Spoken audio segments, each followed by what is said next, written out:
Top 8 answers on the board. Here we go. We asked 100 women. Did you, Stephen Harvey? Or are you a dirty little liar?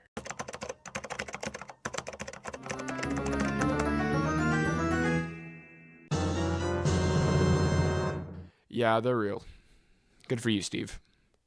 A few months ago, I got a new antenna so I could start watching football again, like the manly man I am, but I also got access to the Game Show Network. I never really watched Family Feud when I was younger, so I decided to try it out now, and as I was watching it, I was so sure that the surveys were fake, just trying to farm a dumbfounded expression from Steve Harvey or something.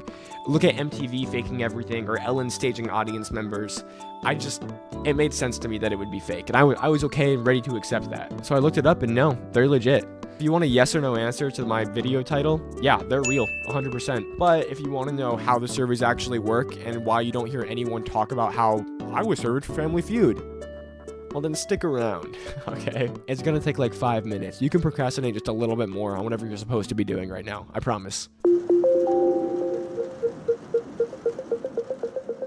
Family Feud entered production in 1976 on what I can only assume is Almo's favorite network.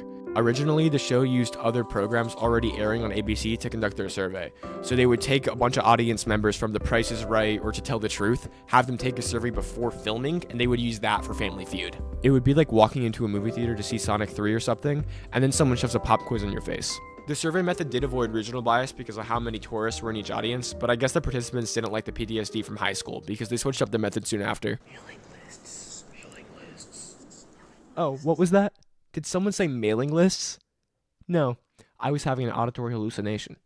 Family Feud did switch to mailing lists in the 80s, though. The show set up an address where volunteers could send in a letter saying they wanted to be part of the next survey. And in response, the show would mail 50 questions to 200 of the volunteers, so they'd be more or less guaranteed to get 100 responses back. After they got 100, they went through and counted each answer by hand. And then this lady, Kathy Huger Dawson, would streamline everything. Basically, imagine if the question was, what would your kid want for Christmas?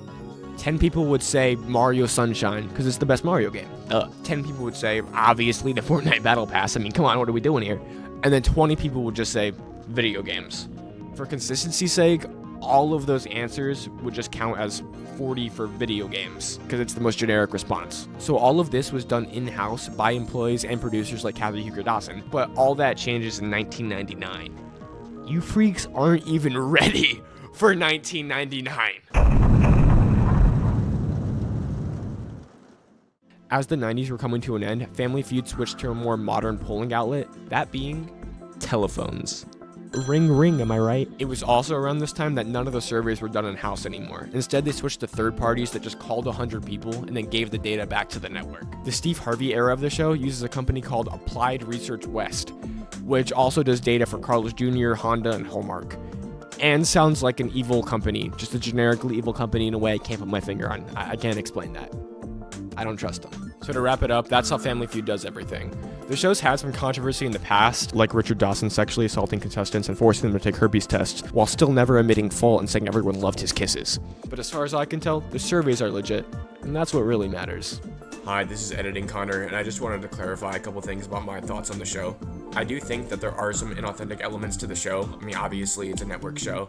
But with the survey specifically, I think there might be some cherry picking going on regarding the answers to all the surveys.